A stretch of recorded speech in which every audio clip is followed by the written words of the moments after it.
Welcome back to Jump Scare. I'm Betty. And I'm Shad. This week, we're serving you a second serving of 2009's The Descent 2.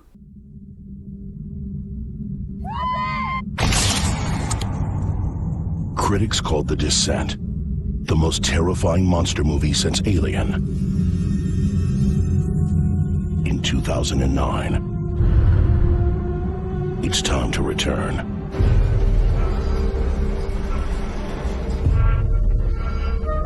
To the dark.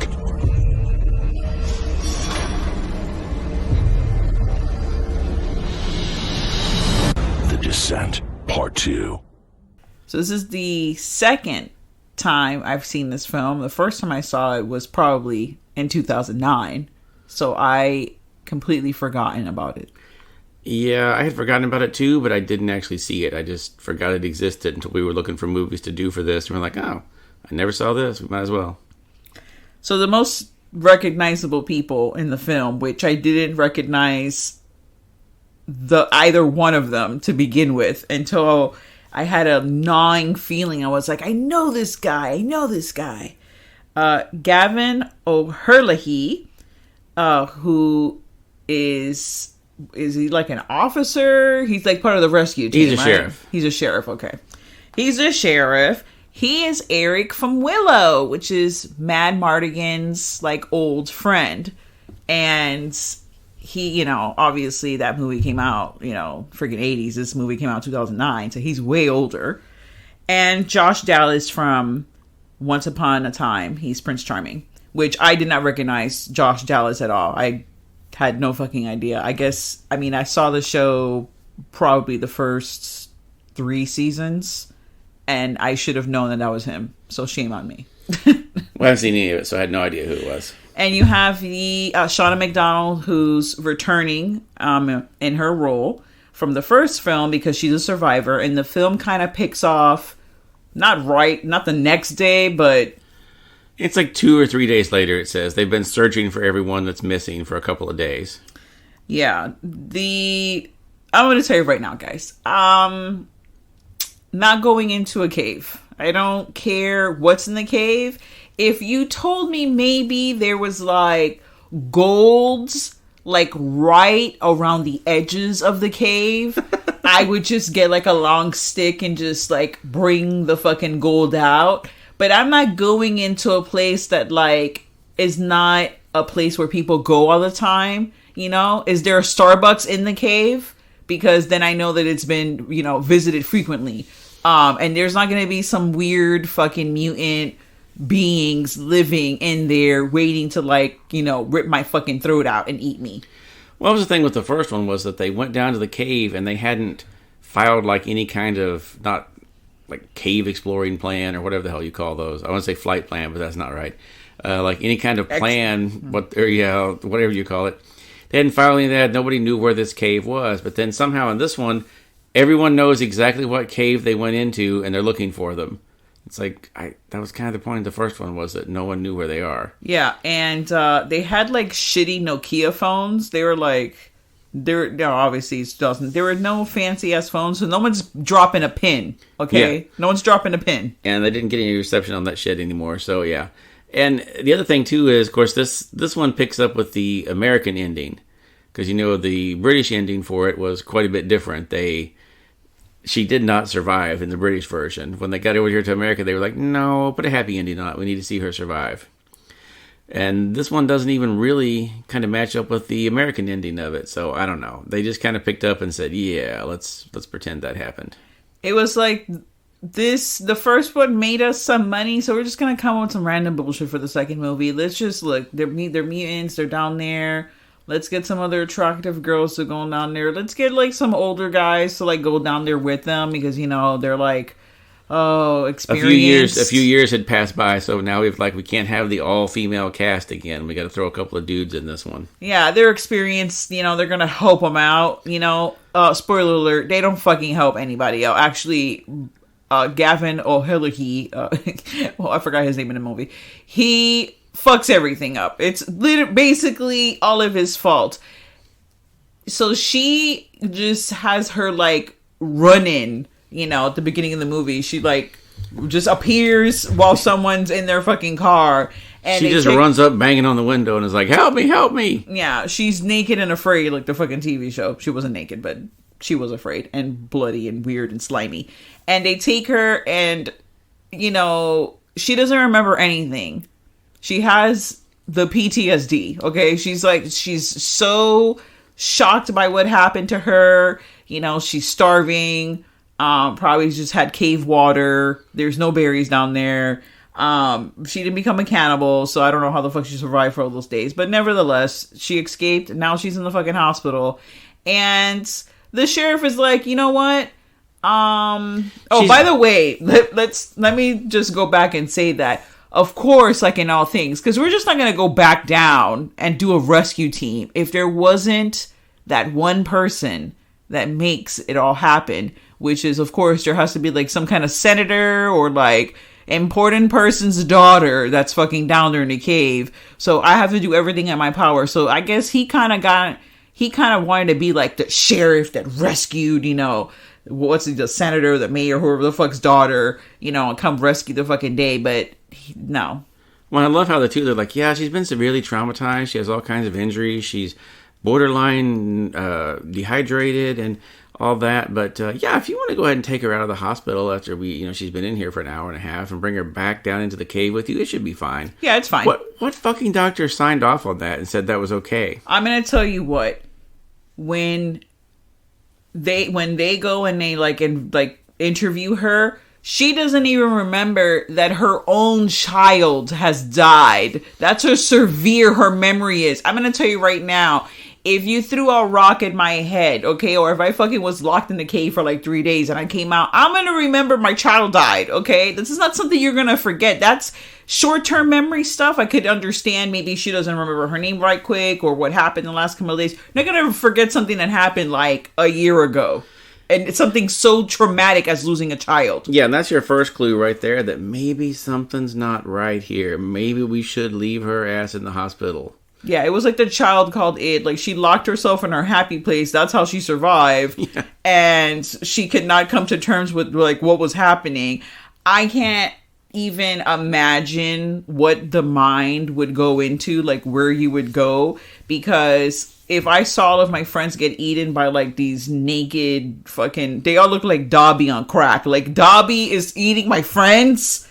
Throw the motherfucker throw him a sock and run the fuck away. Yeah, or a chicken bone, something. Well, and then they do the weird thing on this too, like where there's like suddenly there's a way they find. Oh, there's this other way into the cave system. There's an old mine.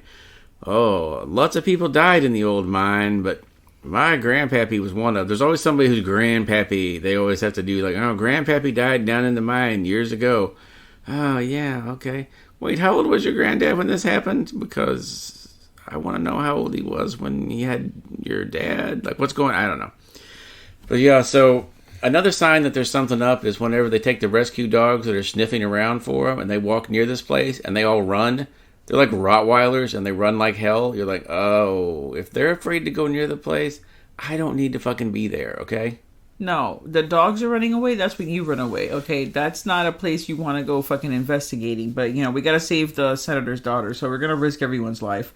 So they go down into this cave. Wait, let me pause right for a second. The other thing, yes. Why would you force the girl that has no memory? How is she going to help you if she don't even remember her own kid has died or she doesn't even remember anything? She's going to help you in the fucking cave. It's not like she's going to be like, oh, I remember this icicle from the cave. Oh, I now remember what happened to all my friends and all the events that occurred, within the last 4 days. No, I don't know what the hell he was thinking. He wasn't, obviously. No, I know. I had to really go back. The other thing also that I was dying of laughter was, they've gone into the cave for a little bit and then, we've stumbled across a survivor and she's kind of moving a little bit. She's she's alive. All she is a head with shoulders. Yeah, there's her whole body's gone. Her body gone. And they act like, oh my God, she's alive when they see her start to move a little bit. They're like, no, if she is alive, God help her, because there's nothing left of her but her whole, like, her lungs, heart, everything in there is gone. There's just a giant hole in her chest, and you see her neck moving, and they're all like, oh my God, she's alive. She don't even have a chest. It was just like spaghetti, like pumpkin filling. Like after her neck was like, she was shoulders and then like pumpkin filling. And you know why she was moving? Because there was a fucking rat coming out of her fucking mouth. Actually, that looked really cool. There's actually some really like cool effects in the film, and like murder kill scenes.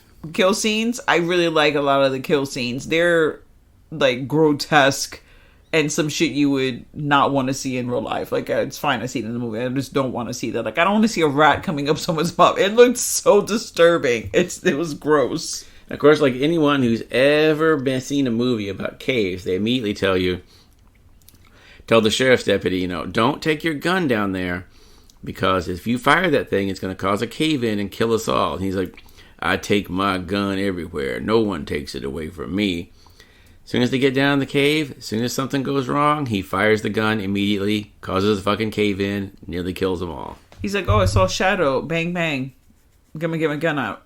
Yeah, like, what the fuck is he going to shoot? And even if he missed in any way, you're going to hit a cave wall, dude. It's going to ricochet around in there and probably kill you. But no, he got to fire it off and cause the cave in, because something, of course, had to trap them down there in the cave. Yeah, you have to, make the danger aspect. Because they couldn't just be like, oh, okay, well, we need to get the fuck out of here and turn around and go back. Why didn't they just have him say, like, oh, the creatures are blocking the way? No, they couldn't be that smart. It was Hands Across America. They were all holding hands and not letting them go. Yeah, it was Us. They were down there, too. They stumbled into the cave from Us by accident. They're all wearing jumpsuits. That'd been kind of funny. Dobby in a jumpsuit. But yeah, so, immediately one of the people, the cave, the rescue team, she's trapped between, like, two rocks, like, sandwiched in there. And they make it a point of saying, oh, if she moves in any way, shape, or form, the rocks are going to crush her. We're going to have to try and get out of here and get special equipment. Then later, when you see one of the cave creatures peeping in at her, she's like, fuck this, just crawls out through the top of it. Okay. Crawls out on the top just fine. She could have escaped the whole time. If you could have just done that at any time, why didn't you just fucking do that? I don't know. Makes no sense. There is a lot of things in the film that really didn't add up. The script wasn't really that good, and then a lot of the things were just so dumbass things. Like, why would you even put these people in these ridiculous scenarios? I mean, the whole thing is a ridiculous scenario, but just that example alone is just mad annoying. And then the whole gun thing, but it's like adding on to, the drama of being locked in the cave with mutants. Cause, you could just be like, oh, everyone just get out. And then that's the end of the movie. No one wants to see that. The ending, I mean, not to skip to the ending of it, but because there's some stuff in the middle, but I just want to. Okay. First of all, let's talk about the single most important scene in the movie. Wait. Well, I just want to say the ending is just so much to say about the ending. What's the most important scene in the movie, Shai? The most important scene in the movie. The part that everyone that was involved with this movie thought, you know what was missing from the original? We never really saw any of the creatures taking a shit. Oh, yeah. That's what we need to see. We need to have the characters fall into a pit of piss and shit and make a point of them go, oh, I think this might be where they piss and shit. And then, a moment later, one of the creatures will come up, stick his ass over the edge of the landing, and we get to see, like, cave dweller poop shooting out of his ass and down into the water where they're at.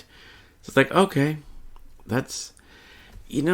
I've got a high tolerance for things in movies, so it's not like it was like, this is like pushed me over the edge. I'm like, oh, I'm done with this fucking movie. But I was like, really?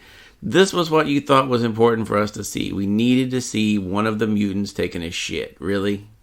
Yes, we did need to see one of the mutants taking a shit. I have always wondered, like, doesn't Jason and Freddy and Michael, don't they get tired of, like, going around the whole day? Maybe they're fucking mad because they're constipated or because they haven't been able to take their deuce for the day. Wouldn't you be mad if you couldn't take the deuce for the day? I guess, but Jesus, I wouldn't want anybody to watch. Well, you know what? I have to say, whoever thought of that?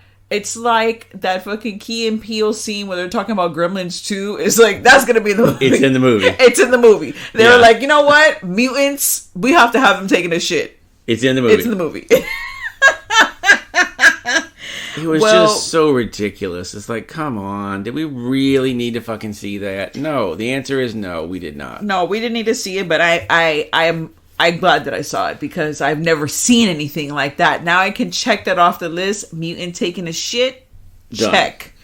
Also, what was the fucking deal with these mutants? Every time they were spitting into people's mouths, the people's mouths were wide open like, give it to me. Close your fucking mouth. There was a lot of, like, I don't remember in the first one that the mutants, like, spitting slime and every time blood and everything, and everyone's just keeping their mouth open. My mouth and eyes will be closed the second I see some fucking fluid coming out of one of those creatures, any of the orifices that creature had. So many people got sprayed in the face and mouth with blood that it was like, okay, these things just pop when they get hit. Like, they're flying blood everywhere. And it was not even good looking, like, blood either. It was a very orangish The blood red. Looked like the fucking pink lemonade you make out of the packet.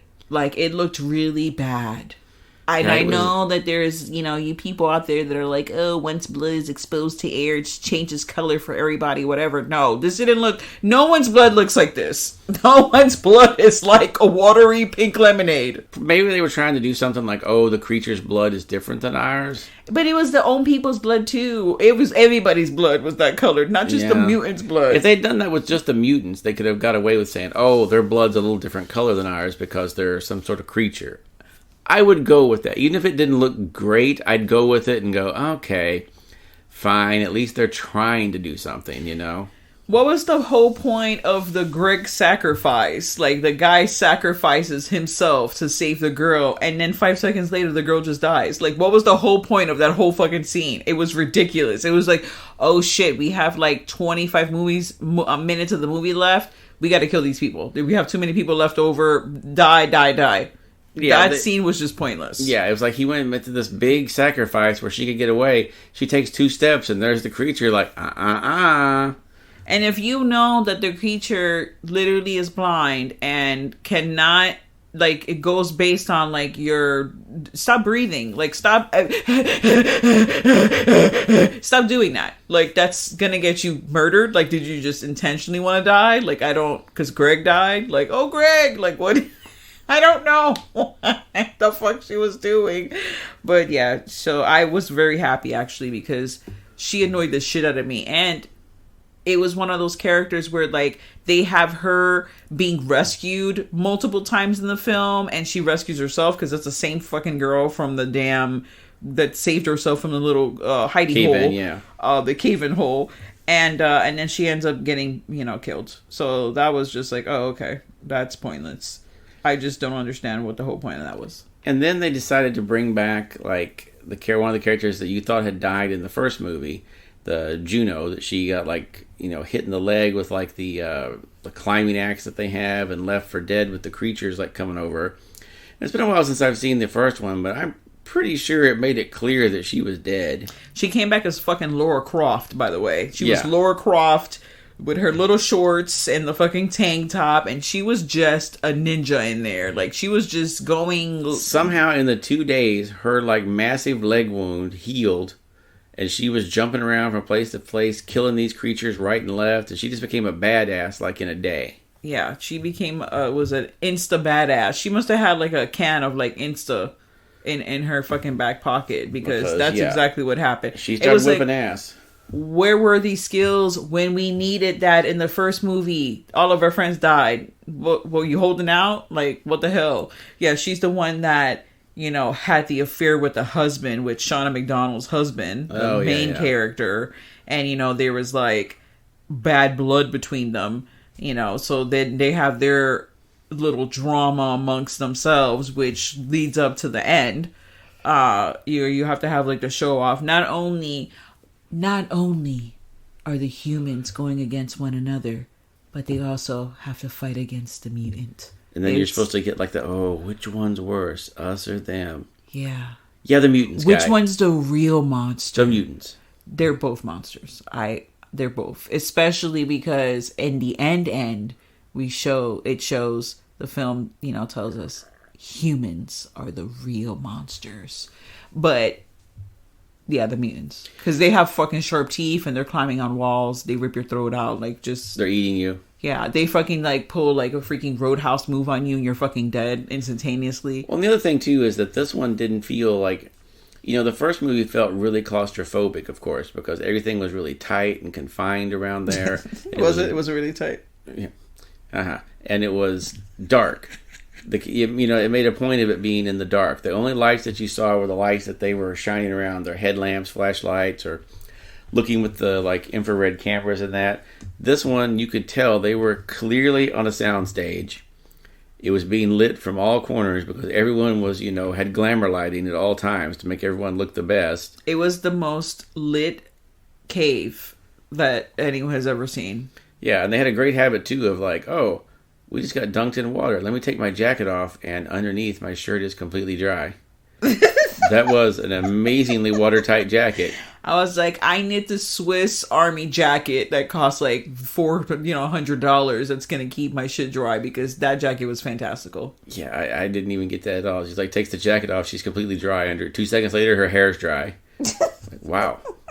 It's the cave air, babe. The draft, obviously. Come on. Guess it's a strong draft. But that cave air is moist, though. So wouldn't that just make your hair even wetter? I mean, it depends what kind of type of hair you have, I guess. I guess, but Jesus Christ, it was just ridiculous. They took all the things that made the first one unique and scary, and let's just pull it out and put a bunch of gore in it. That's what people really want. No, scarier than the fucking... If they could have left the mutants out of the first one, it would have still been a terrifying movie just when you were trapped down there in the caves, But alright, so... just when you think everyone's going to get away, and this might be somewhat happy ending, we're all going to get away. Spoiler alert. Spoiler a movie alert. That's 11 years old. Nobody's getting away in this. Everybody dies at it, except for... the new character that's in there, another sheriff's deputy, who makes it a point of the whole movie, they made you think she was going to make it because she's always the one that's taking out her phone and leaving a message for her daughter and looking at pictures of her daughter every 5 seconds that also never got wet or damaged. And so Juno, of course, she has to die because she's still bad for sleeping with the girl's husband. The original survivor from the first one, Shauna McDonald, she dies trying to save... She sacrifices herself for the sheriff's deputy. Yeah, because the sheriff's deputy has a daughter, and she has to survive to be with her daughter, because my daughter's already dead. I just remembered, 2 hours ago, that I had a daughter, and that she died, and now I'm well, I can't let that happen to this woman, so... Yeah. You have to go. And then, behold, she is able to escape. She's running. I'm going to tell you, this is the thing that pisses me off in the movies. You're running for your fucking life, okay? I don't care if it's in a forest or on a mountain, whatever. You're running for your life. Don't stop till you hit the fucking pay dirt, convenience store, a gang of fucking people smoking weed in a fucking tent. Life, other people that could help you. Do not stop running. Don't just I'm gonna hide behind this tree and look behind me. You never look back. I'm pretty sure that was a thing in the movie. Don't look back. Everyone always looks back. It's just you just have to look back, right? And here's the thing that gets me. She's running through these abandoned woods. The trees are spread out and everything. So she stops whoo, I can stop and take a rest. I can call my daughter. From nowhere, a fucking shovel just appears and whacks her in the head. And it's the guy from earlier in the movie that said about his grandpappy died in the mine. He hits her in the head with the shovel, drags her body back to the cave she just escaped from, and throws it back down into where the creatures are. No, he doesn't throw her back down. He lays her so on the edge of the hole, and then the movie pulls back, and it's ambiguous, and then the movie ends. His name is Oswald, by the way. So Oswald...